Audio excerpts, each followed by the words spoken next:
नाज़रीन गिरामी अस्सलामु अलैकुम वरहमतुल्लाहि वबरकातुहू।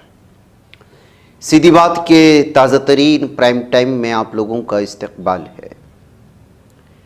नाज़रीन गिरामी, ये कहानी है उम्मीद की, जज्बे की और इंसानियत के लिए बेलौस खिदमत की। सफ़ा गुज़िश्ता 2 दहाइयों से ज़रूरतमंदों की मदद, उनकी ज़िंदगियों में आसानी लाने के मिशन पर गामज़न है। ये सिर्फ एक तंजीम या इदारे की नज़र से आप देखते हैं तो मैं समझता हूँ आप ख़ता कर रहे हैं। दरअसल इंसानियत की खिदमत का एक ऐसा रोशन जज्बा है, जब आप उसे अपने आँखों से देखते हैं तो आपके दिलों में उस जज्बाती समंदर की लहरों की उठान को महसूस करेंगे। ये इदारा क्या नहीं करता, कुदरती आफात के मौके पर उसका किरदार नुमायां नज़र आता है।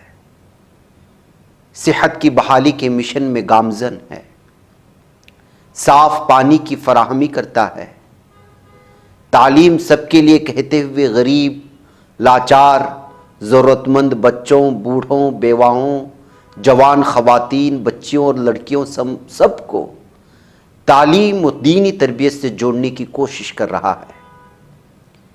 सैकड़ों यतीम बच्चे और बच्चियों की किफ़ालत करता है, माइक्रो फाइनेंस के ज़रिए ख़ुद किफ़ालत का सफ़र फराहम करता है, मजबूर, बेकस, लाचार ख़वातीन, बेवाओं को सूद से बचाता है, हाथ फैलाने वाले मुहलिक बीमारी से बचा लेता है, और भी बहुत कुछ है सफ़ा की ज़ंबील में।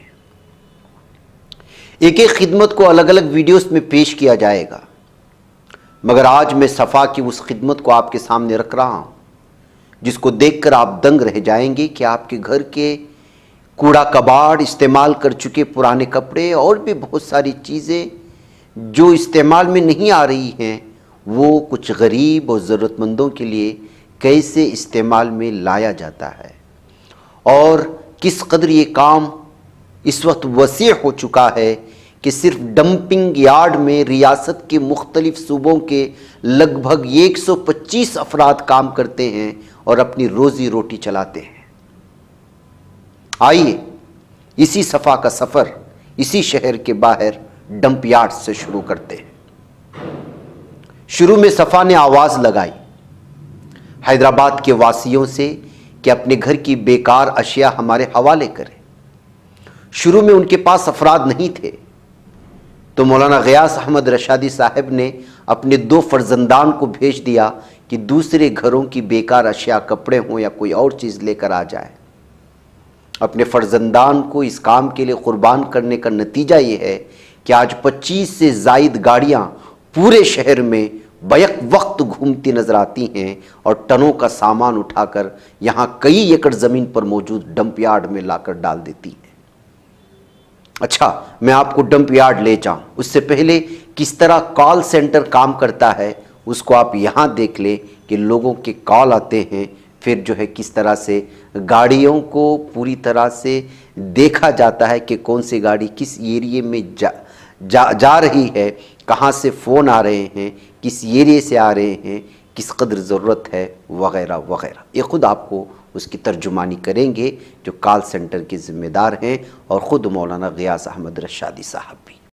आप बताइए क्या काम करते हैं आप, क्या होता है यहाँ पर? पूरे कॉल सेंटर में जो है ना, पास से रिलेटेड जो भी कॉल पूरे हर कॉल से ही आते हैं। यहाँ से पूरे जितने भी अफराद है पूरों को डिवाइडेड करते हैं। एक ही नंबर पे चाहे 10 लोग करो, 20 लोग करो, पूरे उठा सकते हो सबसे बात। तो एक सॉफ्टवेयर आएगा बनकर है, उससे पूरे एक ही कॉल पे करते पूरा जो भी फ्री है उनको कॉल बस से रहता है, उठाते हैं सामान के लिए। यहाँ पर 80% तो जो है स्क्रैप के लिए आते हैं, बाकी इमदाद के लिए हो या डोनेशन बॉक्स के लिए या नॉन डोनेशन के लिए जो भी सफ़ा के एक्टिविटीज़ रहते हैं उसके लिए कॉल्स आते हैं। ये पूरा निज़ाम है, बताइए वो आपका गाड़ियों का निज़ाम है इसमें। गूगल मैप से हम जो है ना फ्री ऑफ कॉस्ट है ये। अच्छा। उस पर उनकी मेल आईडी होने रहता मोबाइल्स की, उनके जिसको ट्रैक करना है उनकी मेल आईडी यहाँ पे मान ली तो ट्रैक कर ले सकते हैं। तो आप कहाँ जा रही है, कहाँ से आ रही है? अब यहाँ पर 75 है ये 2 मिनट पहले कत्तापुर बोलकर है पिलर नंबर के पास, तो वहाँ पर है गाड़ी है। ये हम लोग के यहाँ पे वेयर हाउस है। यहाँ से पूरा हैदराबाद और सिकंदराबाद में गाड़ियाँ पूरे फैल जाते हैं। 25 गाड़ियाँ हैं, पूरे 25 गाड़ियाँ फिरते रहते हैं। सुबह ऐसा गाड़ियाँ निकलती कि देखिए, ये गोडाउन का हम लोग का ग्रुप है। यहाँ से जैसा जैसा वो लोग जाते रहते और डॉट बोल के आते रहता। फिर शाम में जैसा गाड़ियाँ फुल हो जाएंगे ऐसा आ जाएंगे, ऐसा आ जाते शाम में फुल हो गया बाद में। ये हम लोग का गोडाउन वेयर हाउस है ये पूरा। अस्सलाम वालेकुम वरहमतुल्लाहि वबरकातुहू। ये कॉल सेंटर है सफा बैतुल माल का, जो हेड ऑफिस से मुल्हक है, जहां लोग सफा बैतुल माल से रुजू करते हैं। इसका कॉल सेंटर है। बैक पर 10 से 12 लोगों के कॉल यहाँ रिसीव कर सकते हैं, बात कर सकते हैं। इस कॉल सेंटर से हैदराबाद के और दूसरे इलाकों के 1,47,000 अफराद का डाटा हमारे पास मौजूद है, जिन्होंने अब तक सफा बैतुल माल को कॉल किया, रिसीव किया और उनका एड्रेस गूगल आईडी के साथ हमारे पास मौजूद है। सफा बैतुल माल के इस कॉल सेंटर में ज्यादातर स्क्रैप के जो फोन आते हैं, रोजाना 300-400 फोन आते हैं, उनको ये हमारी ये टीम रिसीव करती है और उनको बताती है कि हमारी गाड़ी आपके पास कब आएगी। और इसमें निज़ाम ये है कि सफा बैतुल माल के 25 4 व्हीलर गाड़ियां हैं, टाटा एस वगैरह बड़ी गाड़ियां भी हैं, और ये गाड़ियां एड्रेस के मुताबिक वहां जाती हैं, सामान कलेक्ट करती हैं। हमारा उन्वान ये था जब हमने 18 साल पहले ये काम शुरू किया था कि बेजरूरत सामान से जरूरतमंदों की इमदाद कीजिए। इंशाल्लाह हम आपको बताएंगे कि किस तरह स्क्रैप का हमारा निज़ाम है। उसका एक अलग डिपार्टमेंट है। यहाँ सिर्फ कॉल सेंटर से मुतालिक हम आपसे बात कर रहे हैं कि इसमें जो गाड़ियां हैदराबाद में जाती हैं, कौन सी गाड़ी कहाँ चल रही है, कहाँ खड़ी हुई है, कितनी देर से खड़ी हुई है, उसकी पूरी रिपोर्ट यहाँ पर आती है। इसको आप देख सकते हैं यहाँ पर कि किस तरह ये गाड़ियां किन किन इलाकों में हैं, यहाँ उनको मॉनिटर किया जाता है और हर चीज पर नजर रखी जाती है। अल्हम्दुलिल्लाह। अच्छा, आपने ये कॉल सेंटर देख लिया। अब यहाँ से गाड़ियों को हुक्म होता है, वो जाते हैं, कलेक्ट करते हैं, फिर ये गाड़ियाँ जाती हैं डंपिंग यार्ड। हमारी टीम भी पहुँची डंपिंग यार्ड। मौलाना ग़ियास अहमद रशादी के साथ तो हमने वहाँ क्या देखा आप भी देख लीजिए, और उसके ज़िम्मेदार मौलाना ग़ियास साहब के फ़र्जंद की ज़बानी ही सुन लीजिए, और फिर यकीन कीजिए अपनी आँखों पर कि यहाँ हर दिन कई टन सामान आता है, उसको काबिल इस्तेमाल बनाया जाता है, फिर फ़रोख्त के लिए रख दिया जाता है। मैं आपको उनके सुपर मार्केट का भी दौरा कराऊंगा, मगर उसकी तफसीलात आप पहले यहाँ देख लें। ये सफा का डंप यार्ड है। जितने भी एड्रेसेस पे गाड़ियां जाती हैं, जिनके कॉल्स आते हैं और उनके कॉल करने पर उनके घर पर जाकर के जो सामान रिसीव किया जाता है, वो सामान सबसे पहले यहीं आता है।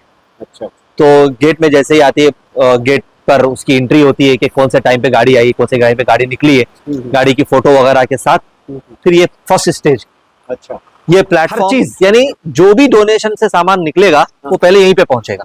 इसके अलावा शहर में 1-2 छोटे डंप यार्ड्स हैं, और अगर चूंकि जो दूर के एड्रेसेस होते हैं वहीं पे एक लोकल डंप यार्ड बनाया गया है। वहां पर 1-2 दिन का सामान जमा होकर के फिर वो पूरा यहाँ पर आता है। तो अगले फर्दर जितने भी स्टेजेस होते हैं वो यहीं से आगे बढ़ते हैं। यहाँ जैसे ही सामान आता है, और जी, तो डोनर के पास से जो भी हम लेते हैं इस एंट्री के साथ लेते हैं कि बुक्स हैं और क्या क्या सामान उनके पास से लिया गया है। इस एंट्री के बाद फिर जो नेक्स्ट स्टेज है, ये प्लेटफॉर्म है। ये platform first level segregation platform है, यानी यहाँ सबसे पहले तो जो सबसे अच्छी हालत इन्वेंट्री वाले होते हैं।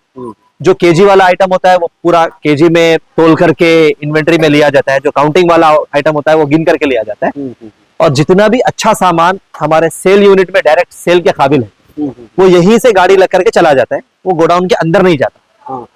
तो पहली कैटेगरी वो होती है जो डायरेक्ट सेल के काबिल होती है, जिसमें कुछ ही किसी किस्म के कोई काम करने की या किसी रिपेयर वर्क की जरूरत नहीं पड़ती।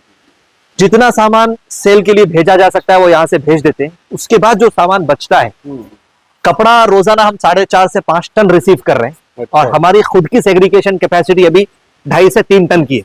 कि सेग्रीगेट, क्योंकि सेग्रीगेट करना काफी नहीं होता, उसके बाद उसको सेल करने तक का प्रोसेस होता है। तो अभी हम 2.5 से 3 टन पे खुद काम कर रहे हैं, और रोजाना के 2.5 से 3 टन 2 से 2.5 टन जो है सेल कर रहे हैं यहाँ से बल्क में। तो ये कपड़ों के यूनिट्स हैं जहाँ पर कपड़ा सेव होता है, ये कार्टून है और यहाँ पर मुख्तलिफ किस्म की चीजें होती हैं। तो इस फर्स्ट लेवल सेग्रीगेशन के बाद फिर अंदर सारे कामों के अलग अलग यूनिट्स बने हुए हैं। इन्वेंट्री इंचार्ज है, फ्लोर इंचार्ज है और जो आई हुई है ये सोफे तो आने के बाद इस पर काम हुआ। अच्छा। और अभी चूंकि वहां सेल यूनिट में रिपेयर का काम चल रहा है, हाँ। तो इसलिए यहाँ पर उसको स्टॉक करना पड़ा।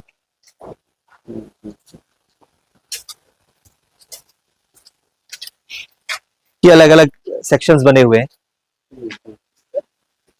हर सेक्शन के हिसाब से जी। सामान होता है इधर। अच्छा। तो लकड़ी जो आती है वो अलग अलग हालत में आती है, एक जैसी हालत में रहती है। कभी होता है कि डोर का आधा हिस्सा काम का रहता, कभी अलमारी का एक हिस्सा काम का था। अलमारी अगर अच्छी हालत में है तो वो तो डायरेक्ट सेल के लिए चली जाती, लेकिन बहुत सी मर्तबा आधी अच्छी होती है, अच्छा। तो उस आधी अच्छी को इस तरीके से काम में लिया जाता है। यहाँ कहाँ है कारपेंटर? कारपेंटर्स आपके पास हैं? लंच का टाइम है, अच्छा ठीक। तो ये कारपेंटर्स हैं? टोटल कितने कारपेंटर्स हैं? यहाँ पे कारपेंटर की 4 की टीम है, पूरे मास्टर है, उनके हाथ के नीचे 2 आदमी काम करते हैं। जी जी जी। तो ये अलग अलग हालत में आई सो लकड़ी है ये, किसी का तख्ता है, किसी का किनारा है, वो सब मिला करके उससे जो बन सकता है। अगर बड़े तख्ते मिलते हैं तो उससे अलमारियां बनती हैं, छोटे तख्ते मिलते हैं तो उससे ऐसे जो है ना ऐसे छोटे ये चीजें आती है, ऐसी चीजें छोटे तख्तों से बनती है, छोटे छोटे तख्तों से जोड़ करके। तो ये सब रनिंग आइटम है, वहां सेल यूनिट से वो आसानी से सेल हो जाता है।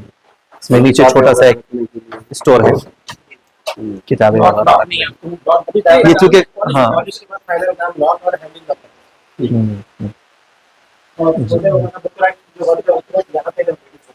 जी जी हाँ काम चल रहा है, इसलिए इसको यहाँ पर स्टॉक किया गया है इस तरह के। ये सब टुकड़ों की हालत में आई सो लकड़ी है, सब ऐसी हालत में आई भी नहीं है। ये सोफा मेकिंग डिपार्टमेंट है। आपके पास आते कैसी हालत में सोफे वो कहाँ है? पेट के तबाह करके देते हो। तो स्टेज 1 2 3 4 इस तरीके से हाँ हटा चेंज कर, जो जो चीजें चेंज करने की जरूरत रहती है वो सब चेंज करते हैं, नया बना देते हैं, नया बना देते हैं इसको फिर से पूरा रीयूज बेचने के लायक। बेचने के लायक। सोफों की पॉलिश का काम इधर होता है।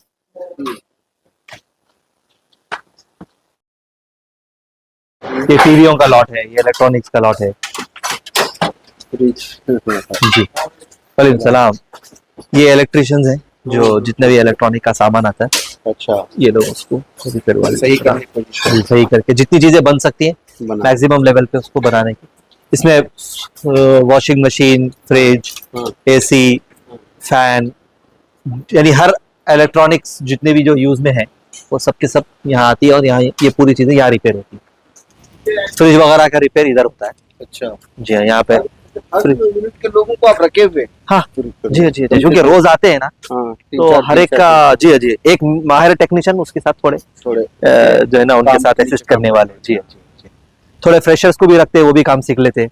अच्छा, फिर आगे वो लोग भी उसको, तो ऐसी चीजें जिसको फोड़ करके कीमती चीजें निकलती है वो पूरा वो टाइप का काम यहाँ पर होता है। जो बेकार टुकड़े होते हैं, पिंजरे बहुत ज्यादा चौक से लेके जाते लोग यहाँ पे, तो ये सेल यूनिट में ये पिक जाते हैं आराम से। ये आयरन के पिंजरे हैं, उसके ऊपर जब आप आओगे जिस टाइप की जो शेड आती है उसको काट के यहाँ पे उसके ऊपर शेड नीचे चकला डाल के कलर उससे रेडी कर देते हैं पिंजरे। फ्रिज की जाली से बनता है ये जो फ्रिज के पीछे की जालियां रहती है ना, अच्छा अच्छा, जो खराब हो गया, जो स्क्रैप में जो फ्रिज आता है चेक करने के बाद उसको इसमें इस्तेमाल करते हैं। वो बड़ी जाली है लेकिन खाली उसके किनारे खराब हो गए तो छोटी जाली बन जाती फिर उससे। तरीके से इसको ये ऐसा शेप में लेके बनाते हैं।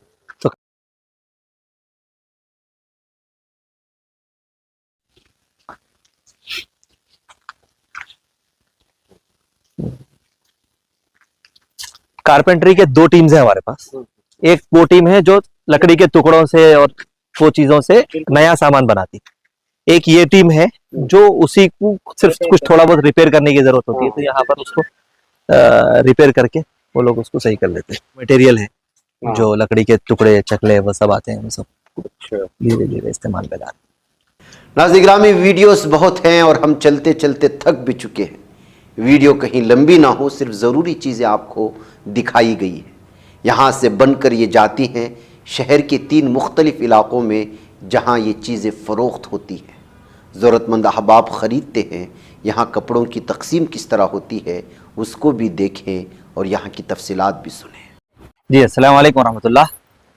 सफ़ा के कॉल सेंटर पे जो रोज़ाना तकरीबन 300-350 फ़ोन कॉल्स हमें रिसीव होते हैं और वहाँ से अलग अलग सामान के साथ जो कपड़ा आता है वो हमारे स्क्रैप यार्ड से इस सेग्रीगेशन यूनिट पे लाया जाता है। यहाँ पर बेल्ट का निज़ाम है। सेग्रीगेशन यूनिट से आप वहाँ देख सकते हैं कि जो कपड़ा आया है अलग अलग घरों का अलग अलग कवर्स में आया, वहाँ से पहला जो स्टेज होता है उस कपड़े को बेल्ट पे डाला जाता है। सबसे पहले इसमें से शुरू की जो 4-5 लेडीज हैं वो नाकाबिल इस्तेमाल कपड़े को उससे अलग कर देती है, उसमें कुछ फटा हुआ है, और जो कपड़ा अच्छा होता है फिर वो बेल्ट पे और आगे बढ़ता है।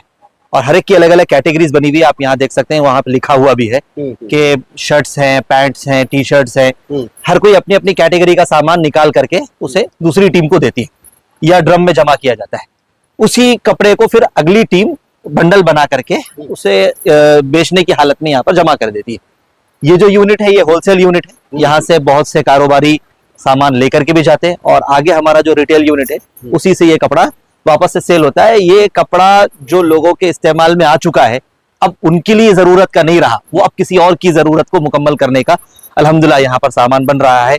इसमें बहुत अच्छे ब्रांडेड कपड़े भी होते हैं, इसमें बहुत अच्छी हालत में, खुसूसन बच्चों के जो कपड़े होते हैं, बच्चे उम्र के साथ साथ बढ़ते हैं तो उनके कपड़े अच्छी हालत में ही उनके घर वालों के लिए नाकाबिल इस्तेमाल होते हैं। लेकिन वही कपड़े हमारे यहाँ से बच्चों के कपड़े बहुत ज्यादा शौक से लोग ले जाते हैं 10 रुपये, 20 रुपये, 50 रुपये में, और अल्हम्दुलिल्लाह बहुत अच्छी हालत में यहाँ से वो फरोख्त होते हैं। जितना पैसा इससे जनरेट होता है जाहिर बात है कि बिलिंग सफ़ा बैतुल माल ही के नाम पे होती है और उस फंड से हम वेलफेयर एक्टिविटीज और रिफाई खिदमत अंजाम दे रहे हैं। ये कौन कौन कपड़ा कैसा कैसा उठाते जी इसको बताइए थोड़ा सा। यहाँ जो बेल्ट पे है हर एक के साथ कैटेगरीज लगी हुई है, हमारे पास हर चीज का ग्राफ है कि 1 टन में एक एवरेज कितने शर्ट्स आते हैं, कितने पैंट्स आते हैं, कितने टी शर्ट्स आते हैं, कितने फ्रॉक आते हैं, कितने बच्चों के आते हैं। तो जो ज्यादा आने वाली कैटेगरीज है वो एक लेडी उठाती है एक कैटेगरी के हिसाब से कि किसी का कब से शर्ट उठाना है, मुतय्यन किया हुआ है, किसी को शर्ट उठाना है, किसी को पैंट उठाना है।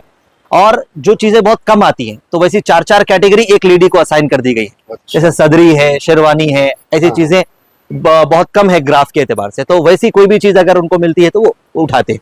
और पूरा बेल्ट मुकम्मल होने के बाद आखिरी में अगर कोई चीज बेल्ट पर रह जाती है तो वो आपकी जिम्मेदारी है कि वो आप उसको देखें, या तो वो चिंदी ही होती है जिसको छोड़ दिया जाता है और फिर ये चिंदी वापस सेल होती है, ये भी रिसाइकलिंग के लिए जाती है।